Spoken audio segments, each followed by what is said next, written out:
Montez dans le train, mesdames et messieurs, dans un instant, ça va commencer. Montez dans le train, dépêchez-vous quand même. Ouais, mais en revanche, si tu pouvais être à l'heure pour t'abonner à notre vidéo, ce serait cool, hein.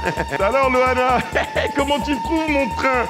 Waouh, Prési, trop bien ton train. En attendant que tu arrives au studio des news, moi je te fais découvrir Train World.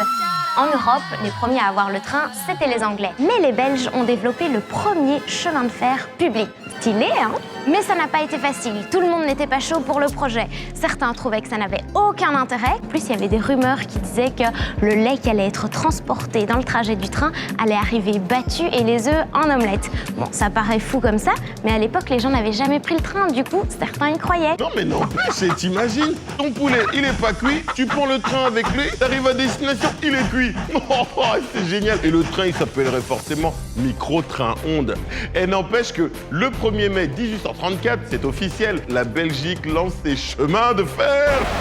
Enfin, la Belgique lance en disant plutôt que la Belgique a un peu copié sur l'Angleterre. Ouais, il faut l'avouer, mais doucement, doucement. C'était un copiage d'utilité publique. Oh, je m'explique. On ne voulait pas perdre du temps. Donc, on a copié le système anglais. C'est la raison pour laquelle en Belgique, les trains roulent à gauche. Ah, oh, là, tu te dis...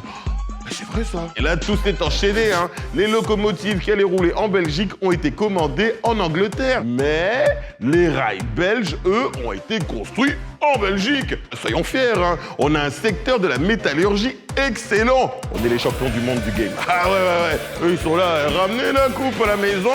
Nous, on la fabrique, la coupe, s'il vous plaît.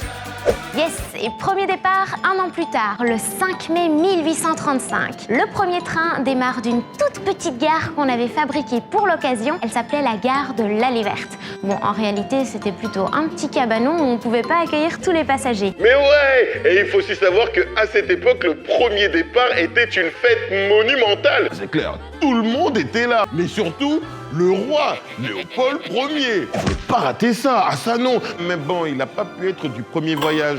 À cette époque, ils n'étaient pas sûrs que tout allait bien se passer. Du coup, le roi a dû se dire, ouais, allez-y, je prends le suivant. Il y avait 3 wagons flambant neufs tractés par 3 locomotives qui Loana, enfin, j'ai un trou de mémoire là. Comment elles s'appelaient encore les 3 locomotives? Alors, Prési, je pense que c'est l'éléphant, la flèche...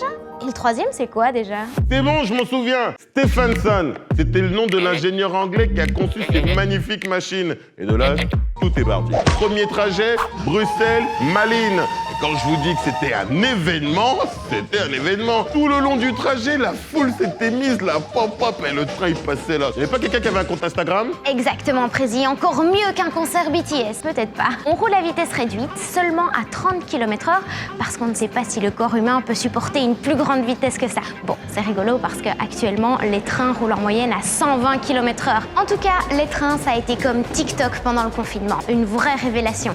Le succès a été tellement rapide que 16 jours seulement après le premier départ, on a déjà arrêté quelqu'un parce qu'il fabriquait de faux tickets.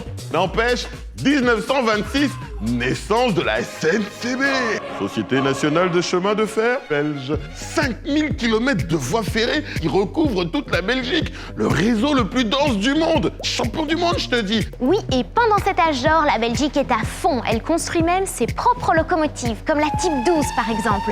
Elle mesure 21 mètres, pèse 89 tonnes et va jusqu'à 140 km/h. Dans les années 30, on trouve une alternative, l'électricité, comme pour celle-ci, la MS35. Mais à l'époque, en 1935, il n'y a que la ligne entre Bruxelles et Anvers qui est alimentée en électricité. Après la guerre, fallait bien reconstruire une partie du réseau. Et là, on s'est dit, on va en profiter pour rajouter de l'électricité sur les voies et rajouter du confort aux voyageurs. Dis Prési, moi les vieux trains, je les imaginais avec des petites banquettes en bois pas du tout confort. T'as vu ce luxe? Attends, ils sont encore mieux que les trains actuels. Ah, bon vas-y continue, moi je te laisse, je vais faire une petite sieste ici. Bye bye les wagons en bois. Ah bah oui, remplacés par des wagons en acier, qu'on appelle maintenant des voitures. Et qu'est-ce qu'on y met dans les voitures? Ah bah c'est simple, du confort j'ai dit. Ah, du chauffage, des suspensions histoire que ça ne tremble partout dans tous les sens. Et aussi des toilettes. Ah ouais, parce que voyager et avoir envie de faire pipi, c'est pas forcément cool. Et après le confort, ce qu'on veut, c'est la vitesse. Et on va y arriver grâce à l'arrivée du TGV, qui a coûté 5 milliards d'euros d'investissement à la Belgique. Mais ça lui a permis de devenir le premier pays avec un réseau de trains rapides qui va vers l'étranger. On n'a pas le temps, nous. Mais ouais, nous on n'a pas le temps. D'ailleurs, même le train en Belgique, il est pas en retard. Hein. Il est à l'heure d'être en retard. Ah bah oui. Il faut 1 heure pour être en retard. Et vu qu'il choisit son heure pour être en retard, alors il est à l'heure. Logique.